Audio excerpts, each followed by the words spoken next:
What's up, guys? This is Brian J's Nerd Talk, and it is early in the morning here in New York City. It is early. I just finished watching episode 8, season 1, episode 8 of The Three Body Problem.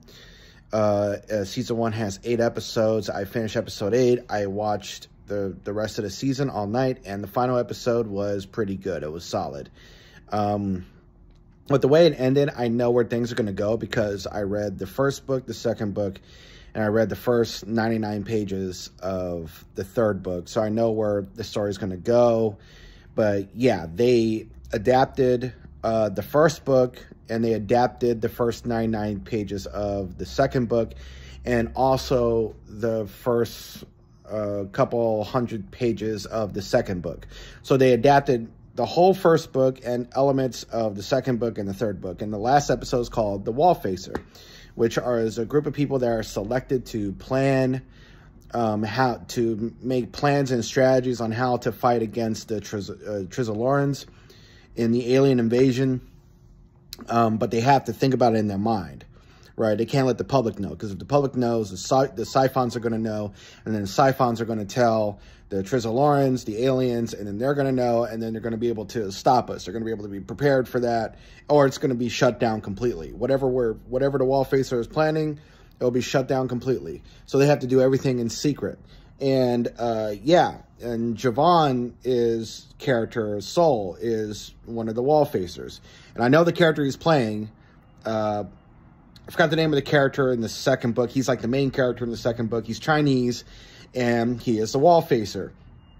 And yeah, in the second book, there's like this whole thing. He goes into hibernation, wakes up after 200 years. They discontinued the Wall Facer because it was considered stupid and made in an era where humanity was panicking or whatever.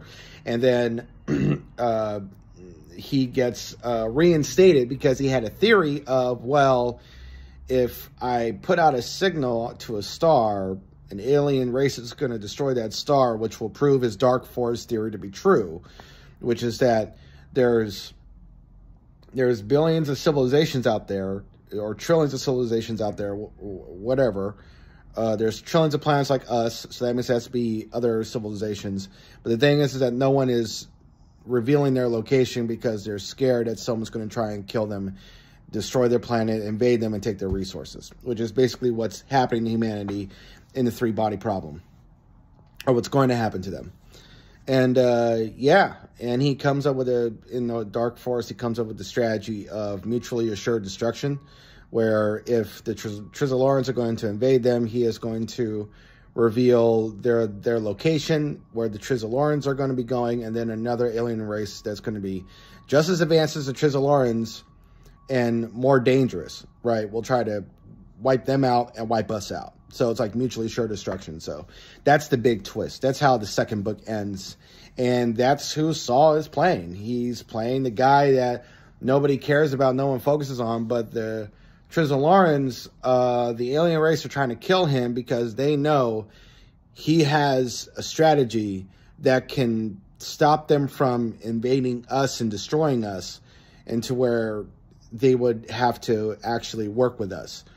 A species, humanity, which is a species that they don't trust because they know that we lie, which they don't, and they can't trust us, but they're going to have to. They're going to have to work with us. But that's the big twist and reveal in the Dark Forest. And that's the stuff that they set up in this episode. In the final episode, they set up all these elements to where that story and that plot from the second book is going to be explored, and it's going to be told. Hopefully it will be told. But yeah, I mean, it could be good. It could be good. But this first season was okay. Episode 5 was really, really good. That's the best episode. Episode 6, not so good. Episode 7 has some great performances. That was a good episode. Episode 8 was really good. They faithfully adapted the first 99 pages of the third book and set things up for the rest of the seasons to adapt other stuff from the 3 books.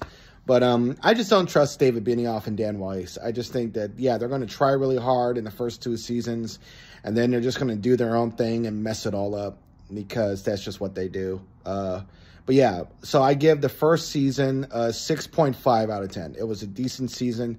It was okay. It's not the best adaptation of the books. It could have potential, but I just don't trust these guys. I could see where there's so much juvenility in this season. There's so much cursing and so much like what's the word I'm looking for? Not soap opera. Melodramatic. There's a lot of melodrama that goes on, and it's very simplistic. They take complex scientific ideas and theories and try to dumb it all down to a major audience, and it's just yeah. I mean, I could see where they could go completely wrong with this, and I just don't trust them after what they did with Game of Thrones in those last last 4 seasons. But yeah, so those are my thoughts. I give season 1 a 6.5 out of 10. It wasn't good. It wasn't completely good. It wasn't terrible. It was okay. There were really good moments and then some really terrible moments. But yeah, it's okay. But hopefully someday we'll get a better adaptation than this. I do not trust these guys. But those are my thoughts, and this is my review of season 1 of 3 Body Problem. My review of episode 8, and yeah, what would I give episode 8? I guess I would give it a 7.5. So yeah, but my overall rating for season 1 is a 6.5 out of 10. So yeah, those are my thoughts. And this is Brian J's Nerd Talk. I'll talk to y'all later. Peace.